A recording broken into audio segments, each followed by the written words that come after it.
formed conference committee is set to meet later this week to start reconciliation of the House and Senate tax bills. Joining us now, Ohio Senator Rob Portman. Senator, wow, wonders never cease. Did you? You never thought we'd get here. Did you get lightheaded when you got to 51 that day? Did you know that was going to happen? Are you privy to all the backroom dealing? Well, you never know what's going to happen until it does. With a 52-vote majority, and we needed 50 to get this done, it was always going to be close. But it's a good bill. I mean, it's good in substance and also in process. We went through the committee structure. We had about 70 hearings in the Finance Committee. We had these bipartisan working groups a couple years ago on every aspect of the tax code. So, in my view, we did this right and better than we did on health care, frankly, to bring in everybody and get their input. And I think that's why we were successful.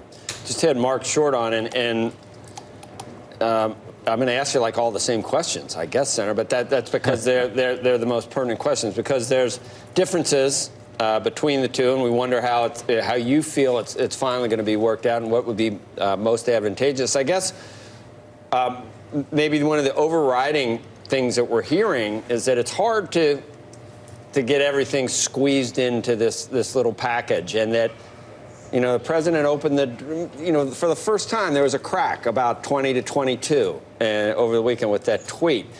22 would allow for a lot of things that are problematic to be sort of rectified. You wouldn't have to get so, the pass-through wouldn't be as hard to get it down to the C corporation rate. The AMT for corporations could theoretically go away.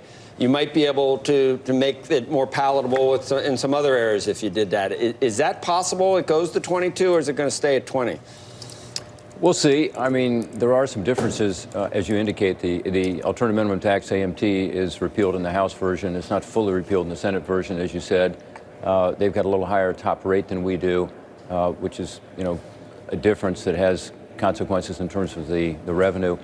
But the structure is remarkably similar. I mean, it is basically the same bill in the sense of both have middle-class tax cuts, both help small businesses with relief, both make American workers more competitive, and that's the 20% territorial, the repatriation stuff you and I have talked about a lot on the air. And as you know, that's critical to get the economic growth that's part of this. So I hope we don't make big changes in terms of the economic growth structure, which includes having our tax rate be slightly below the average of the industrialized countries, which is 20%. The average is about 22.3. So I don't want to go much above that, because you end up having the United States, again, not being competitive. Already the UK, as an example, is going below 20%. They're above it now, just in the next year or so.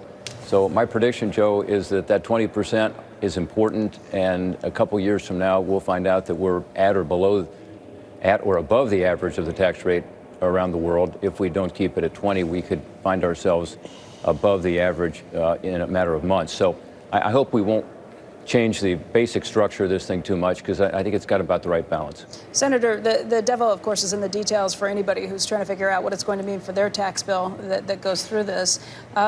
Do you think the issues in the Senate, things were a little stingier in terms of what they gave away, in the House a little more generous because the Senate had to be held to these certain rules? If the bill that is merged in conference comes back and looks more like the House bill, what does that mean? Can senators vote on that, even though it may not meet up with deficit concerns that it had to begin with? No, that's a great point. We live in the Senate under different rules, and the so-called Byrd rule, as part of the reconciliation process, means that we have to have, in the 9th and 10th year in particular, surpluses to be able to have the business rates be permanent, which is important for predictability and for the economic growth all of us want to see.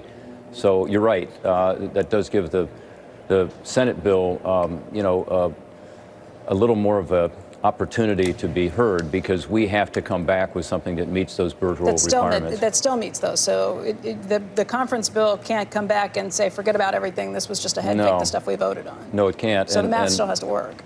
Yeah, and I think it's an important point. We also have a tighter majority in the Senate. But having said that, I do think there's some things that are good in the House bill that we ought to be taking a look at. We've had good conversations already with the House. We're meeting again today on an informal basis to just talk about, where we can find common ground. And as I said to Joe, I think the structure, Becky, is really similar. I mean, when you look at the big picture here, this is about true middle-class tax relief, and it is about helping these pass-through more the smaller businesses to be able to be competitive with the C corporations, who in turn have a lower rate, and the repatriation, the territorial system, to be able to be globally competitive.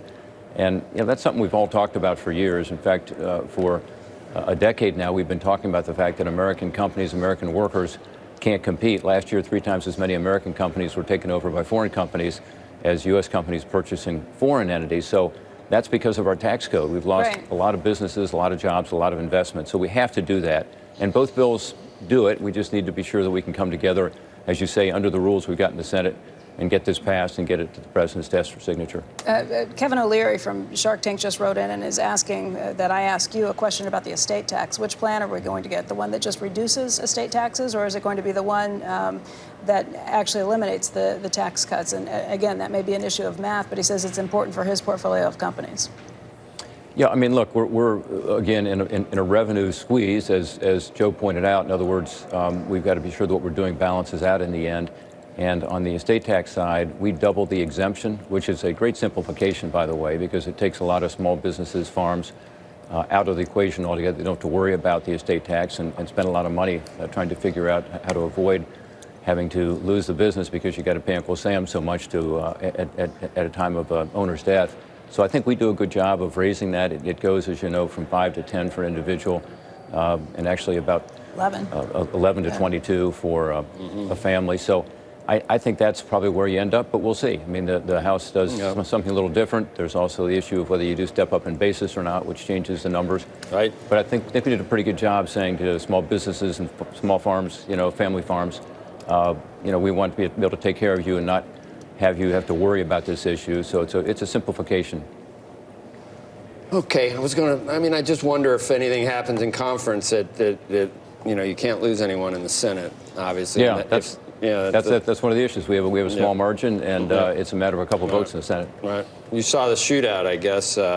Xavier just manhandled. But that happens every year now. I mean, when it's in Cintas, it does, and when it goes the other place, it is. But it's great. Yeah. Both teams are great, and it's fun to watch. It's be exciting. Yeah, it is. All right. Both ranked teams this year. That's right.